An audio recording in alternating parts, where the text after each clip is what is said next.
Sir બોલો બોલો ભાઈ. હા હવે કહું છું તમે રૂપલમાના સગા ભાઈ છો?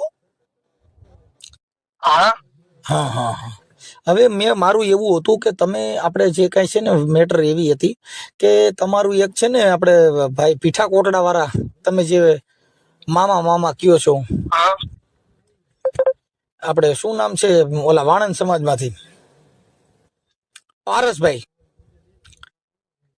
હા પ્રકાશ મામા.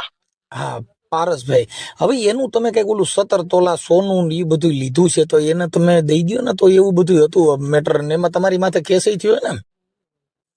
હા હા તો એ દઈ દો ને હવે તમે રૂપલમાના નામે શું કામ લેવું છે યાર આવું ન કરાય ને એમ. અરે મનસુખભાઈ મારે સાંભળો. હમ.